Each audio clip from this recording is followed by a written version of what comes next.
Auto वाले भाइयों के लिए, टैक्सी वाले भाइयों के लिए और ई रिक्शा वाले भाइयों के लिए कि उनकी बेटी की शादी के लिए 1 लाख रुपए का दिल्ली सरकार की तरफ से कंट्रीब्यूशन दिया जाएगा।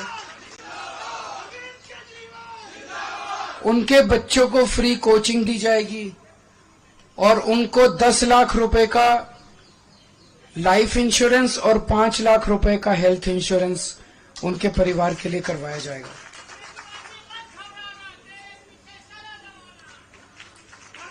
एक बीजेपी की केंद्र सरकार की जिम्मेदारी थी दिल्ली के अंदर कानून व्यवस्था लागू करने की, लेकिन आज दिल्ली की कानून व्यवस्था इतनी खराब हो गई है कि लोगों में त्राही त्राही मची हुई है। लोग भय के डर में जी रहे हैं। हमने अपनी तरफ से जो कर सकते थे किया। दिल्ली में सीसीटीवी कैमरे लगाए, स्ट्रीट लाइट्स लगाई। इस दिशा में एक कदम और उठाने जा रहे हैं कि जितनी आरडब्ल्यूएज हैं उनको अपने प्राइवेट सिक्योरिटी गार्ड्स रखने के लिए दिल्ली सरकार की तरफ से पैसा दिया जाएगा। ये तो हो गई 15 नई गारंटी। जो पुरानी 6 रेवड़ियां थी वो 6 की 6 रेवड़ियां जारी रहेंगी।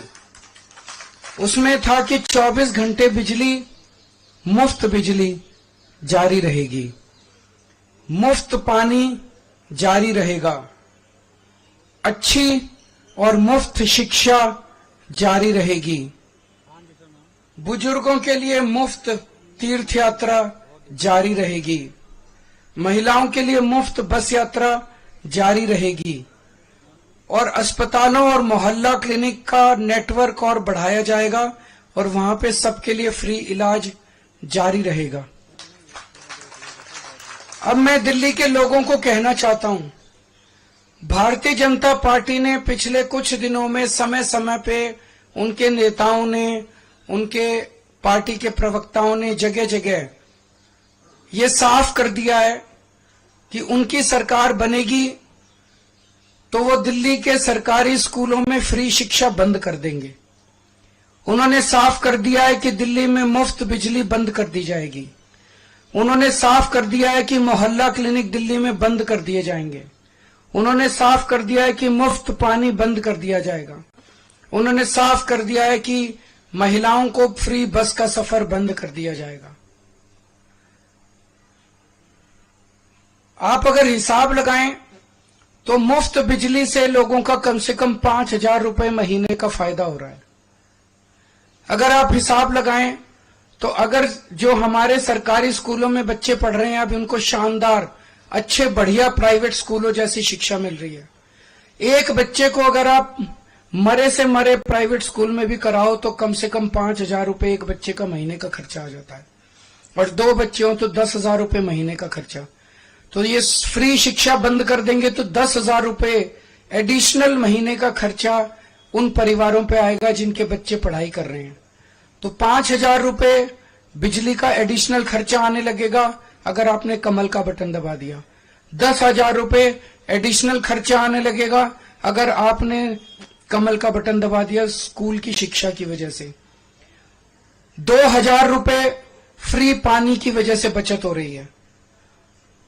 मोहल्ला क्लिनिक बंद हो जाने की वजह से कम 4-5 हजार रुपए तो हमारा दवाइयों का, डॉक्टर का, इलाज का खर्चा महीने का आ ही जाता है हर परिवार का। तो 22,000 हो गए और महिलाओं के फ्री बस से 2-2.5 हजार रुपए वो हो गए। अगर फ्री बस की यात्रा बंद कर दी गई तो 2-2.5 तो 25,000 रुपए हर महीने आम आदमी पार्टी की सरकार की वजह से दिल्ली के लोगों को बचत हो रही है। मैं आप सब लोगों से विनती करता हूं कि अगर आपने गलत बटन दबा दिया, अगर आपने कमल का बटन दबा दिया तो 25,000 रुपए एक एक परिवार के ऊपर एडिशनल खर्चा हर महीने आने लगेगा। मैं नहीं समझता कि एक गरीब आदमी 25,000 रुपए हर महीने का बोझ उठाने के लिए सक्षम है। मुझे लगता है कि कई दिल्ली में गरीब परिवारों को दिल्ली छोड़ के जानी पड़ेगी। मैं समझता हूं कि गरीब तो छोड़ो, इवन मिडिल क्लास के लोगों के लिए भी 25,000 रुपए महीने का, जिसकी 70-80 हजार रुपए, लाख रुपए महीने की भी तनख्वाह है, उसके लिए भी एडिशनल 25,000 रुपए महीने का बोझ कोई छोटा बोझ नहीं है, वो भी इसको बर्दाश्त नहीं कर पाएगा। और दिल्ली में लंबे लंबे पावर कट लगने चालू होंगे, वो अलग है। तो मेरी सबसे गुजारिश है, झाड़ू को हम सब लोग अपने घर की लक्ष्मी मानते हैं। झाड़ू का बटन दबाओगे तो सीधे सीधे 25,000 रुपए महीने का तो फायदा इसी से है। इसके अलावा अगर आपके घर में 2 महिलाएं हैं तो 2100 रुपए का 4 बाजार 200 रुपए का ये फायदा होगा। संजीवनी योजना से फायदा होगा, पानी के गलत बिल माफ होंगे, किराए